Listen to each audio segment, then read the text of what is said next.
Hey everyone, welcome back. Let's figure out what's wrong with my smoking welder.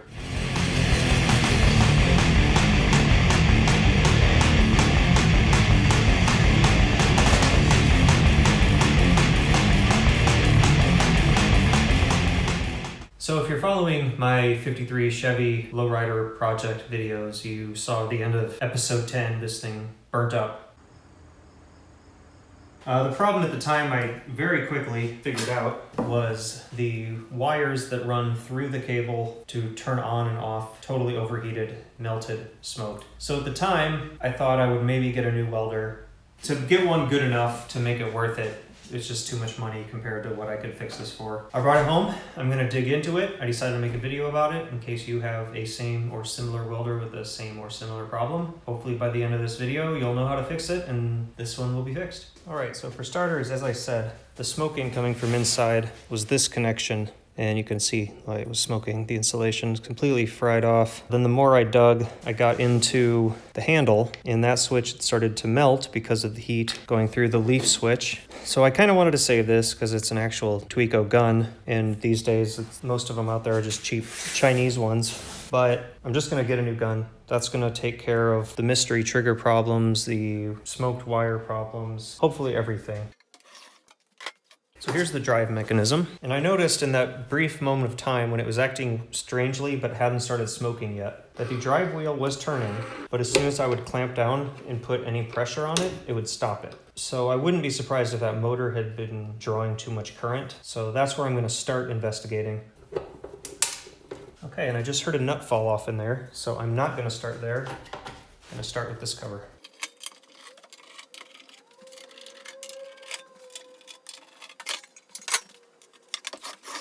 Okay, there's the inside. This is no inverter. That's got a real transformer in it. Okay, so if my theory is correct, this motor is the culprit. I don't know if my theory is correct yet, but I'm gonna take that out and see what I can figure out.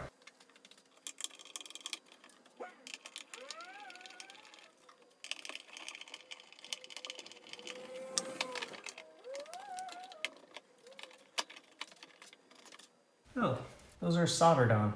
Good to know.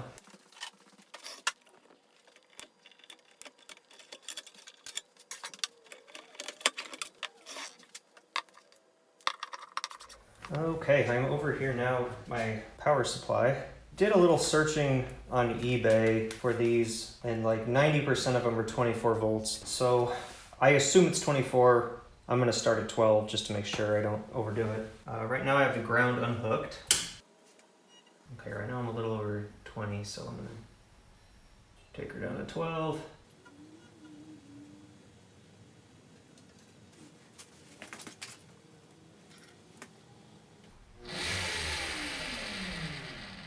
Okay, well, obviously that moved.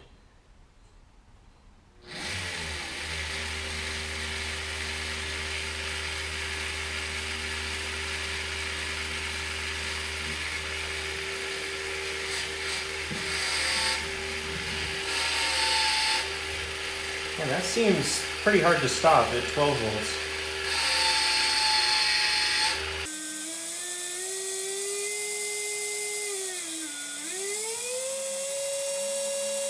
And there's 24 volts, hardly pulling any current. Motor's still cold to the touch, so it must be a 24 volt motor. I'm gonna hook up my ammeter and see how much current it is pulling.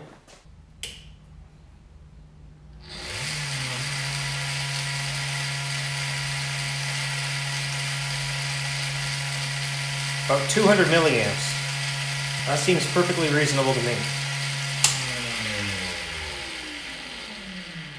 Back to the machine. So in today's episode of How Did You Electrocute Yourself, this is the plug that used to attach the gun into the machine here. Going into a toggle switch, which represents the trigger switch, goes through my multimeter on the 10 amp setting, and this will all plug in to the welder. I have the heat on the lowest setting, and I have the cables completely unhooked. Obviously, it's a little silly having it unhooked back here, so there's no way I can possibly touch the positive or the negative, but this entire plate is the positive. So it's safe. Remember yesterday, I hooked up just that motor and found that I was it was pulling 200 milliamps, I think. So this trigger also connects to this contactor, which sends the big voltage through to actually do the welding, but I don't think there's much else that should be flowing through that little leaf switch. So this will be a way to tell if it's pulling a small amount and everything seems to be working fine, then I guess I can conclude that it was something with this trigger. But I'm going to plug this in and try to feed the wire and just see what happens. As AVE would say, put your mother on speed dial. Okay, I got power off, heat all the way down. Now I got wire feed all the way up because I want to know the maximum current. Here's another thing I'm going to be replacing on this welder. I haven't had a ground pin for like 2 years. No, the power switch was on and the wire feed was on.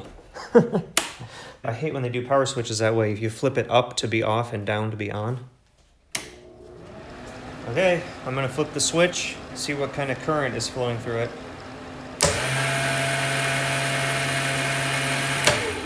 Just a little bit more current. We had 200 milliamps before, now we're up to not even 300 milliamps, so that would probably track with a little bit of extra power to like switch some relays and things. But really, this all seems to be working fine right now. So I'm wondering if the gun was my only problem. There was just some weird short inside the cable causing all my problems. Since I was welding on a higher heat, I'm gonna turn it up. It shouldn't change anything here, but just in case that switch is doing something weird. Now we're on step 2.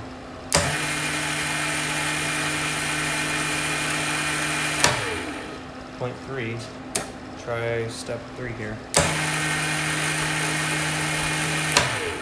About 1/3 of an amp. And all the way up.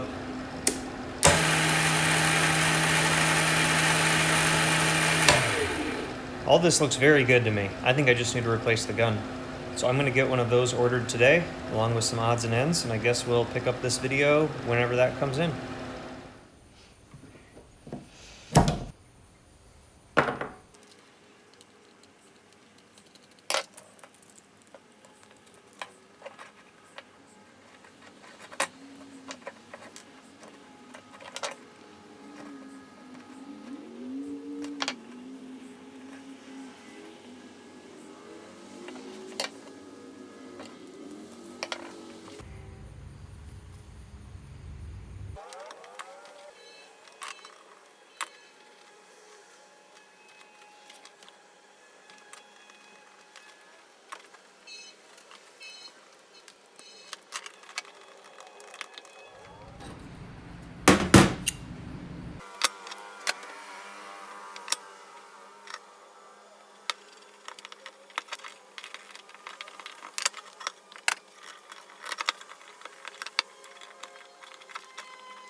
All right, it's been a few days. I have welding gun. So this is from YESWELDER, which is a company that has a bunch of stuff on eBay. I don't really know anything about them, but we're gonna give it a shot. Initial thoughts, it looks nice. You can tell it has an actual snap action micro switch in here instead of a leaf switch like the old one had. It is gonna need some modifications to work, however, that's obvious. This is kind of a universal thing. This plug was the same, that's what was important. So I'm gonna set up the camera over here and we'll see what it takes to put this universal gun on a Firepower welder. All right, so these are the connections on this end, and there are quite a few differences. I already took the old one all apart, but for starters, this one has this strain relief, and this is also how it goes into the welder. This has a little hexagon-shaped receptacle. So I would like to retain that if possible. So I guess first we'll just see if this all fits in. Oh, well that's clearly not gonna go through there. All right, I'm gonna see if I have the tool to pop those pins out. Okay, so I went into my brass container here because I don't have a tool to remove those pins, but I found a piece of brass tubing. It's just the right size. That's all there is to it. And I don't have to remember the polarity here because all it is just a switch. It just hooks the two together, so I don't care which is which. This might be a little tricky, but it has a plastic piece in here. All right, took off that. Then this can go through. Now I can put this back on. Probably not necessary, but is any of this necessary?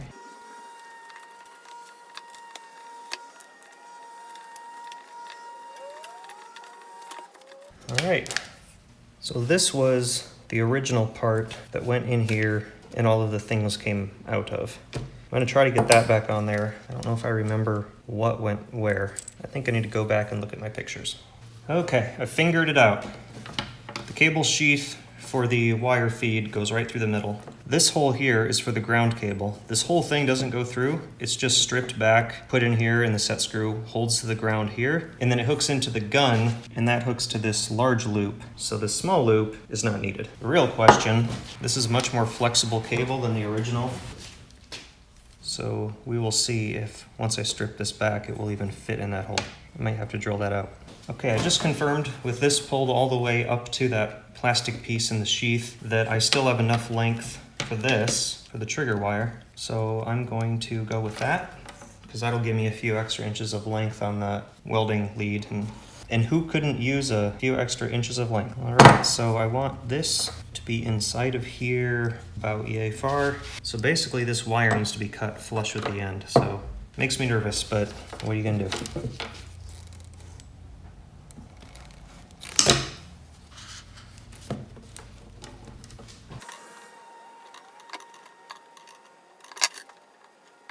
Okay, it will fit. So the gas hose goes through there. This just hangs off to the side.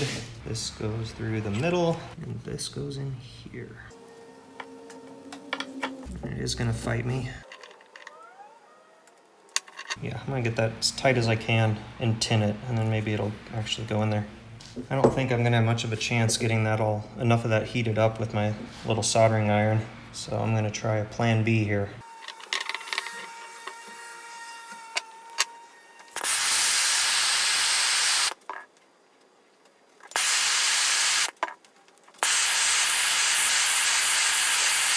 That should do. Okay, I've let that cool. I'm gonna cut the end, because I think it's probably a little bit long. Yeah. Okay, let's see if it actually still goes in. Taper it a little bit at the top. Might help. Perfect.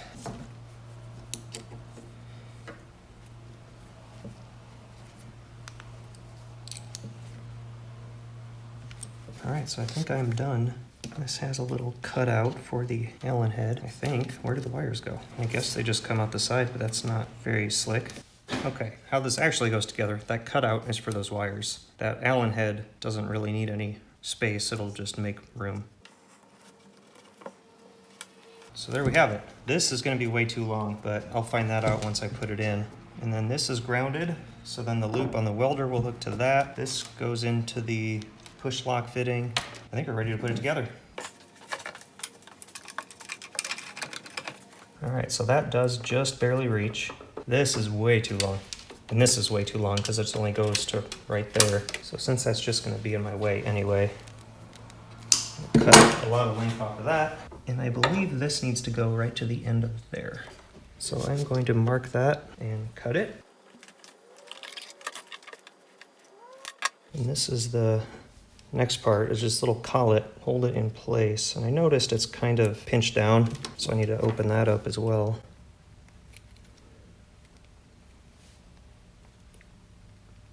I think I need something a little better than a scribe for that. Okay, this doesn't look much more high-tech. A nail set, but I think it'll work. Go a little more. Just trying to shred the sheathing off of there. Yeah, there's just no way. All right, I ran a 3/16 drill bit through there. Now it fits. So save yourself the trouble if you're doing the same thing. Get a 3/16 drill bit.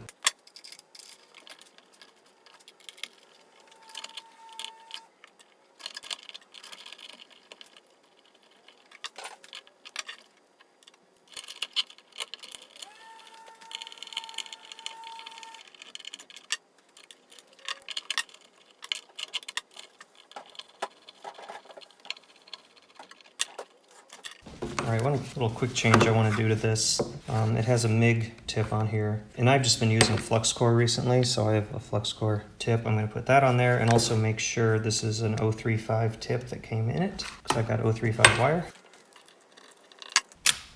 Oh, it doesn't unscrew. It snaps. This one screws, but I have the other kind too. Don't ever let anyone call you a hoarder. You don't need that kind of negativity in your life.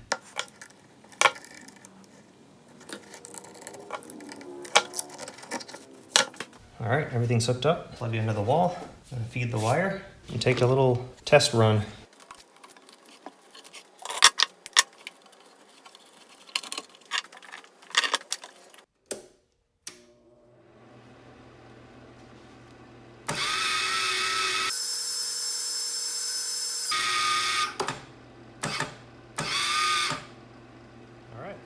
Let's find a piece of steel. Okay, I don't have a welding helmet or my gloves or anything here. If it just makes some sparks, that'll be a good sign, I guess.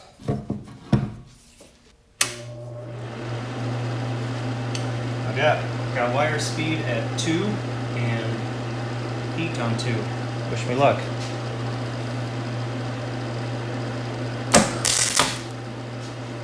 Hey, sparks. Cool. All right, so that's gonna conclude this video. So now we know the YESWELDER guns off eBay, which are usually in the range, I think, of like 50, 60 bucks or something. You can make it work on this welder. I mean, it basically fit. If I had to do another one of these, I could probably do it in 10 minutes. It just took me a while because I had to kind of stumble my way through it. But as for the quality of this, I don't know yet. I haven't used it, but I can at least tell you it will fit this welder. And that ground clamp you saw in the install, that was just a Harbor Freight special. That thing was awesome compared to the chintzy one it came with. So yeah, all good upgrades, do it. The next video for my car, I don't think it's gonna contain any welding, but probably the one after that will. So if you're watching my car videos, probably episode 12 or something is gonna have me using this, so maybe I'll give some opinions on that gun. So I guess that's it for now. Thanks for watching.